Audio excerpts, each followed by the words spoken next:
ಅಯೋಧ್ಯೆಯಲ್ಲಿನ ಶ್ರೀರಾಮ ಮಂದಿರದಲ್ಲಿನ ಮೂರ್ತಿ ಪ್ರತಿಷ್ಠಾಪನೆ ಹಿನ್ನೆಲೆಯಲ್ಲಿ ಸೋಮವಾರ ನಗರದ ಕುಂಚಿಟಿಗರ ಸಂಘದ ಆಲಮ್ಮ ಛತ್ರದಲ್ಲಿ ವಿಆರ್ ಟ್ರಸ್ಟ್ ವತಿಯಿಂದ ಸಾರ್ವಜನಿಕರಿಗೆ ಉಚಿತ ಆರೋಗ್ಯ ತಪಾಸಣಾ ಶಿಬಿರವನ್ನು ಆಯೋಜಿಸಲಾಗಿತ್ತು. ಟ್ರಸ್ಟ್ ಸಂಸ್ಥಾಪಕ ಅಧ್ಯಕ್ಷ ಹಾಗೂ ಕಾಂಗ್ರೆಸ್ ಮುಖಂಡರಾದ ಡಾ ಸುಶ್ರುತಗೌಡ ನೇತೃತ್ವದಲ್ಲಿ ಬೆಳಗ್ಗೆ 9:30 ರಿಂದ ಮಧ್ಯಾಹ್ನ 12:30 ಈ ಶಿಬಿರ ನಡೆಯಿತು.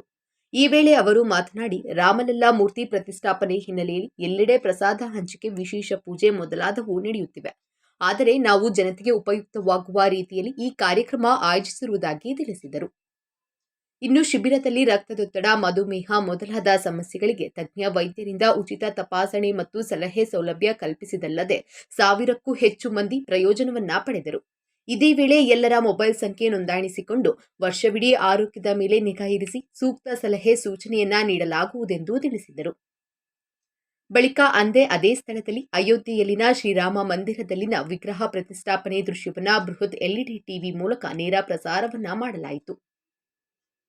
ಜಿಲ್ಲಾ ಅರ್ಚಕರ ಮತ್ತು ಪುರೋಹಿತರ ಸಂಘದ ಸಹಯೋಗದಲ್ಲಿ ಶ್ರೀರಾಮ ತಾರಕ ಹೋಮ ಸಹ ಆಯೋಜಿಸಲಾಗಿತ್ತು. ಕಾರ್ಯಕ್ರಮದಲ್ಲಿ ನಗರಾಧ್ಯಕ್ಷ ಆರ್ ಮೂರ್ತಿ, ಮಾಜಿ ನಗರ ಪಾಲಿಕೆ ಸದಸ್ಯ ಪ್ರದೀಪ್ ಕುಮಾರ್, ನಜರ್ಬಾದ್ ನಟರಾಜ್, ನಾಗೇಶ್, ಚಂದ್ರಶೇಖರ್, ಈಶ್ವರ್ ಚಕ್ಕಡಿ ಸೇರಿದಂತೆ ಹಲವರು ಉಪಸ್ಥಿತರಿದ್ದರು. ಈಗೆಲ್ಲ ಗೊತ್ತಿರೋ ಹಾಗೆ ಇವತ್ತೊಂದು ಐತಿಹಾಸಿಕ ದಿವಸ. ನಮ್ಮ ಅಯೋಧ್ಯೆಯಲ್ಲಿ ಶ್ರೀರಾಮಚಂದ್ರನ ಪ್ರತಿಷ್ಠಾಪನೆ ಆಗ್ತಾಯಿದೆ, ಪ್ರಾಣ ಪ್ರತಿಷ್ಠಾಪನೆ, ಮತ್ತು ಅದು ಭಾಳ ಹೆಮ್ಮೆಯ ವಿಷಯ. ಈ ಒಂದು ದಿವಸ ನಾನು ನೋಡ್ತೀನಿ ಅಂತ ನಾನು ಅಂದ್ಕೊಂಡಿರಲಿಲ್ಲ. ಅದಕ್ಕಿಂತ ಮಿಗಿಲಾಗಿ ನಮ್ಮ ಮೈಸೂರಿಂದ ನಮ್ಮ ಶಿಲ್ಪಿ ಏನಿದ್ದಾರೆ ಅರುಣ್ ಯೋಗಿರಾಜ್ ಅವರು, ನಮ್ಮ HD ಕೋಟೆ ಹತ್ತಿರ ಇರೋವಂಥ ಒಂದು ಚಾಮುಂಡೇಶ್ವರಿ ಕ್ಷೇತ್ರಕ್ಕೆ ಸೇರುವಂಥ ಒಂದು ಹಳ್ಳಿ, ಅದರಿಂದ ನಾವು ಶಿಲೆ ತೆಗೆದು ಅದನ್ನು ಕೆತ್ತನೆ ಮಾಡಿ ಅದು ಅಕ್ಸೆಪ್ಟ್ ಆಗಿ ಅಲ್ಲಿ ಪ್ರತಿಷ್ಠಾಪನೆ ಆಗ್ತಿರೋದು ಭಾಳ ಹೆಮ್ಮೆಯ ವಿಷಯ ನಮ್ಮ ಮೈಸೂರಿಗೆ ಮತ್ತು ನಮ್ಮ ಕರ್ನಾಟಕಕ್ಕೆ. ಇದನ್ನೆಲ್ಲ ನಾವು ಒಂದು ಸಣ್ಣ ರೀತಿಯಲ್ಲಿ ನಮ್ಮ ಒಂದೇ ಆದ ಒಂದು ರೀತಿಯಲ್ಲಿ VR ಟ್ರಸ್ಟ್, ವಿಷ್ಣುಮೂರ್ತಿ ರೇಖಾಮೂರ್ತಿ ಟ್ರಸ್ಟಲ್ಲಿ ಅದರ ವತಿಯಿಂದ ನಾವು ಇವತ್ತು ಇಲ್ಲಿ ಶ್ರೀ ರಾಮತಾರಕ ಹೋಮ ನಡೆಸಿ, ಅಷ್ಟಲ್ಲದೆ ನಮ್ಮ ಗೆಳೆಯರೆಲ್ಲ ಏನು ಸಜೆಷನ್ ಮಾಡಿದ್ರು ಅಂದರೆ, ನೀವು ಡಾಕ್ಟರ್ ಆಗಿರೋದ್ರಿಂದ ಧಾರ್ಮಿಕದ ಇದ್ರ ಜೊತೆ ನಮ್ಮ ಆರೋಗ್ಯನೂ ನೋಡ್ಕೊಳ್ಳೋದು, ನೀವು ಕಾಪಾಡೋದು ಒಳ್ಳೆಯದು. ಯಾಕೆಂದರೆ ಶ್ರೀರಾಮಚಂದ್ರ ಒಂದು ಕಂಪ್ಲೀಟ್ ಅಡ್ಮಿನಿಸ್ಟ್ರೇಟರು. ಅವ್ನು ಬರೀ ಒಂದು ವಿಷಯ ಅಷ್ಟೇ ಅಲ್ಲ, ರಾಮರಾಜ್ಯ ಆಗಿದ್ದೇ ಆ ದೃಷ್ಟಿಯಿಂದ it was a comprehensive development ಅಂತ ಹೇಳಿ ನಾವು ಅದಕ್ಕೆ ಹೆಲ್ತನ್ನು ಸಹಿತ ಇವತ್ತು ಆ್ಯಡ್ ಮಾಡಿದ್ದೀವಿ. ಆ ದೃಷ್ಟಿಯಿಂದ ಇವತ್ತು ಒಂದು ಹೆಲ್ತ್ ಕ್ಯಾಂಪ್ ಮಾಡಿ ಥಾರ್ ಪ್ರಾಜೆಕ್ಟ್ ಅಂತ ಏನು ನಾವು ಮಾಡ್ತಾ ಬಂದಿದ್ದೀವಿ 4 ವರ್ಷದಿಂದ, ಅದರಲ್ಲಿ ಒಂದು 70 ಹೆಲ್ತ್ ಕ್ಯಾಂಪ್ ಮಾಡಿ ಫ್ರೀ ಚೆಕಪ್ನ ಒಂದು 18,000 ಜನಗಳಿಗೆ, ಗ್ರಾಮೀಣ ಪ್ರದೇಶದ ಜನಗಳಿಗೆ ನಾವು ಫ್ರೀಯಾಗಿ ಸೂಪರ್ ಸ್ಪೆಷಾಲಿಟಿ ಸರ್ವಿಸಸ್ ಒದಗಿಸಿದ್ದೀವಿ. ಆ ದೃಷ್ಟಿಯಿಂದ ಇವತ್ತು ಹೆಲ್ತ್ ಚೆಕಪ್ಪು ಆಯಿತು ಮತ್ತು ನಮ್ಮ VR ಟ್ರಸ್ಟ್ ಕ್ಯಾಲೆಂಡರ್ ಸಹಿತ ಬಿಡುಗಡೆ ಆಯಿತು.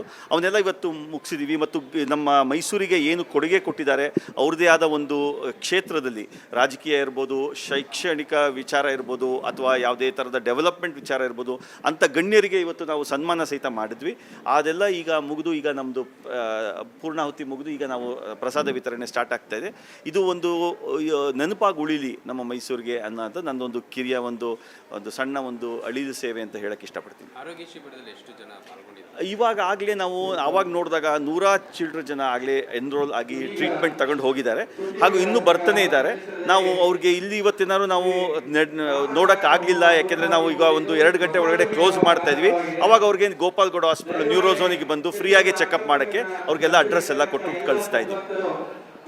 Thank you. ಏನು ಇವತ್ತು ನಮ್ಮ ಕಾಂಗ್ರೆಸ್ಸಿನ ಮುಖಂಡರವರ ಸುಶ್ರುತಗೌಡ ಅವರ ನೇತೃತ್ವದಲ್ಲಿ ಈ ರಾಮ ಜನ್ಮ ಪ್ರತಿಷ್ಠಾಪನಾ ದಿನದಂದು ಈ ದಿನ ತಾರಕ ಹೋಮವನ್ನು ಏರ್ಪಡಿಸಿ ಈ ಒಂದು ಕಾರ್ಯಕ್ರಮವನ್ನು ಮಾಡುವ ಮುಖಾಂತರ ಕಾಂಗ್ರೆಸ್ಸವರು ಕೂಡ ರಾಮ ಭಕ್ತರಿದ್ದಾರೆ, ನಾವು ಕೂಡ ಹಿಂದೂಗಳು, ನಮಗೂ ದೇವಭಕ್ತಿ ಇದೆ ಅಂತೇಳಿ ಕಾಂಗ್ರೆಸ್ ಏನು ಕಾಂಗ್ರೆಸ್ಸಿನ ಒಂದು ಧ್ಯೇಯ ಇದೆ ಅದನ್ನ ಸಾಬೀತು ಮಾಡಿದ್ದಾರೆ. ಮುಂದಿನ ದಿನಗಳಲ್ಲಿ ಸುಶ್ರುತಗೌಡರಿಗೆ ಒಳ್ಳೆಯದಾಗಲಿ. ಕಾಂಗ್ರೆಸ್ ಪಕ್ಷ ಕರ್ನಾಟಕದಲ್ಲಿ ಅತಿ ಹೆಚ್ಚು ಲೋಕಸಭಾ ಸದಸ್ಯರುಗಳನ್ನ ಗೆಲ್ಲಿಸುವ ಮುಖಾಂತರ ಜನರು ಕಾಂಗ್ರೆಸ್ ಪಕ್ಷಕ್ಕೆ ಅವಕಾಶ ಮಾಡಿಕೊಡ್ಬೇಕಂತೇಳಿ ಈ ಮೂಲಕ ಮನವಿ ಮಾಡಿರ್ತೇನೆ.